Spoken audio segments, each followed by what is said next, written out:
מורה היקר, נדב לנו מחוכמתך וגלה לנו מהם הדברים החשובים שעלינו לבקש מאלוהים. כשהייתי צעיר בער בלהט הנעורים, גם אני האמנתי כמו כולם שהבלתי אפשרי, אפשרי הוא. ומה הייתה בקשתך בתקופה הזו? באותה תקופה ביקשתי מאלוהים שייתן לי את הכוח לשנות את האנושות כולה.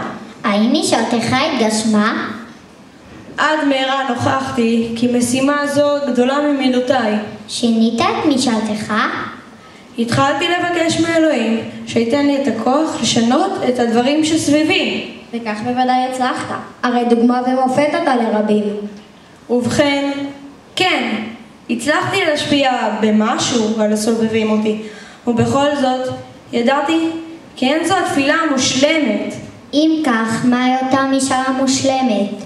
רק אתה, מי שזקנתי, יודע אני מה היה עליי לבקש מלכתחילה. ומהו אותו הדבר? כוח לשנות את עצמי.